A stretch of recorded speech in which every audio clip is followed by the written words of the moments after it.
Pourquoi le Canada se positionne-t-il comme une alternative sérieuse aux États-Unis dans le commerce transatlantique? Alors que les États-Unis sont de plus en plus absorbés par leurs propres différends commerciaux, le Canada fait des mouvements audacieux en Europe. Ce n'est pas seulement une question de diplomatie, mais aussi de stratégie économique. Tandis que Washington se concentre sur les tarifs et les guerres commerciales, le Canada a vu une opportunité et l'a saisie. Le premier ministre Justin Trudeau ne se rendait pas en Europe uniquement pour des séances photos.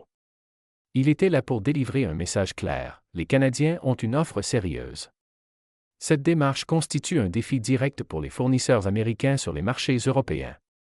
Si le Canada parvient à convaincre ses alliés de l'OTAN de réorienter leur chaîne d'approvisionnement, cela pourrait entraîner non seulement plus de business pour les entreprises canadiennes, mais aussi un changement majeur de l'influence économique à travers l'Atlantique.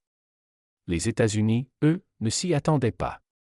La question fondamentale devient donc: le Canada est-il en train de se positionner comme une alternative crédible et légitime au commerce américain? Au premier abord, cela pourrait sembler anodin. Après tout, le Canada a toujours été un allié de l'Europe tout autant que des États-Unis. Mais le commerce ne se résume pas simplement à des partenariats. C'est aussi une question de levier, et actuellement, le Canada est en train de se positionner comme un acteur sérieux du commerce transatlantique. Trudeau et son équipe n'étaient pas en Europe uniquement pour discuter de politique. Ils y sont allés avec un objectif précis: faire des affaires. Leur message était simple: cessez de dépendre autant des fournisseurs américains. Choisissez plutôt le Canada. Pourquoi cette proposition est-elle pertinente? Le Canada propose des prix compétitifs, moins de restrictions commerciales et une relation plus prévisible et stable. Dans un contexte où les États-Unis utilisent de plus en plus les tarifs et les barrières commerciales comme des armes politiques, ce discours commence à prendre tout son sens auprès des entreprises européennes.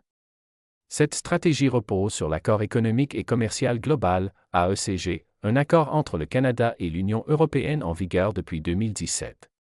Cet accord constitue la base de cette approche. Mais aujourd'hui, le Canada y met plus d'efforts que jamais, et il ne s'agit pas simplement de paroles. Des sommes réelles sont en jeu. En effet, les échanges commerciaux entre le Canada et l'UE atteignent déjà environ 119 milliards de dollars annuellement.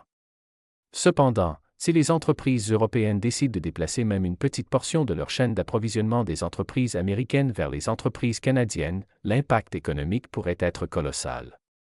Ce qui est vraiment fascinant, c'est que ce n'est pas seulement le Canada qui fait une démarche proactive en Europe, mais aussi l'Europe qui cherche activement des alternatives. Les États-Unis ont longtemps été le principal partenaire économique des nations européennes, mais cette position n'est plus aussi garantie.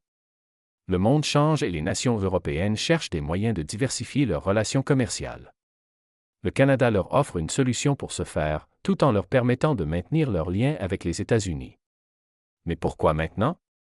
Pourquoi le Canada choisit-il de se lancer dans cette stratégie à ce moment précis? Une grande partie de la réponse réside dans le timing. Les États-Unis ont intensifié leur recours aux tactiques de pression économique, y compris les tarifs sur leurs alliés et leurs rivaux. Récemment, Washington a annoncé une nouvelle série de hausses de tarifs, dont une augmentation de 25% sur les importations automobiles en provenance de l'UE. Cela crée une incertitude croissante chez les entreprises européennes. Elles ne veulent pas être prises au piège dans une guerre commerciale croissante entre Washington et ses partenaires commerciaux. En parallèle, le Canada a œuvré pour s'établir comme un partenaire commercial stable et fiable. Contrairement aux États-Unis, qui imposent des tarifs imprévisibles ou utilisent le commerce à des fins politiques, le Canada est une alternative attrayante pour les entreprises européennes qui recherchent prévisibilité et stabilité. Un autre facteur important est la sécurité énergétique. L'Europe cherche à réduire sa dépendance vis-à-vis des exportations énergétiques américaines, surtout avec la volatilité croissante des marchés mondiaux de l'énergie. Le Canada s'est positionné comme un fournisseur majeur, offrant du gaz naturel et du pétrole aux marchés européens. Dans un monde où la sécurité énergétique devient de plus en plus cruciale, c'est un argument de vente majeur. Mais ce n'est pas seulement le secteur énergétique qui intéresse l'Europe. Le Canada met également l'accent sur l'industrie, l'aérospatiale et la technologie, des secteurs où les entreprises européennes cherchent des fournisseurs stables et compétitifs. Mais là où cela devient encore plus intéressant, c'est que cette démarche ne se résume pas à une simple question économique, c'est aussi une question d'influence globale. Si le Canada réussit à renforcer ses relations commerciales avec l'Europe, ce ne sera pas seulement une victoire financière. Cela pourrait aussi lui offrir un levier politique. Les États-Unis ont longtemps utilisé leur domination économique pour influencer la politique mondiale, notamment au sein de l'OTAN. Mais si les membres de l'OTAN commencent à réorienter leurs relations commerciales vers le Canada, cela pourrait affaiblir la capacité de Washington à imposer sa volonté. Et ce n'est pas quelque chose que les États-Unis prendront à la légère. Alors, que se passe-t-il ensuite? Actuellement, le Canada teste les eaux. Il signe des accords, cherche à savoir jusqu'où les entreprises européennes sont prêtes à aller. Si cette stratégie fonctionne, nous pourrions assister à un réalignement majeur du commerce transatlantique. Le Canada pourrait alors passer d'un simple partenaire commercial des États-Unis à une véritable puissance économique à part entière. Les États-Unis surveillent cette situation de près. Si le Canada commence à prendre trop d'ampleur, Washington devra faire un choix, se battre économiquement en offrant de meilleurs incitatifs pour garder les entreprises européennes dans ses chaînes d'approvisionnement ou tenter de faire pression sur le Canada pour qu'il cesse sa stratégie. Dans les deux cas, il existe des risques. Si les États-Unis poussent trop fort, cela pourrait bien finir par éloigner encore plus les entreprises européennes, les poussant directement vers le Canada. Mais si Washington choisit de ne rien faire, il risque de perdre son influence sur une région clé du commerce mondial. Pour l'instant, cette dynamique n'en est qu'à ses débuts, mais il est clair qu'il ne s'agit pas simplement d'une visite commerciale de plus. C'est une partie d'une stratégie beaucoup plus vaste. Le Canada élargit activement ses relations commerciales au-delà des États-Unis, en se tournant vers l'Europe, l'Amérique latine et l'Asie. Il s'assure de ne pas être trop dépendant d'un seul partenaire commercial, y compris de Washington. Si ces nouveaux accords prennent, le Canada gagnera un levier précieux dans ses futures négociations commerciales avec les États-Unis. De plus, si les États-Unis réagissent en imposant de nouveaux tarifs ou restrictions commerciales, cela pourrait accélérer un changement de fond où le Canada deviendrait un acteur commercial mondial encore plus influent.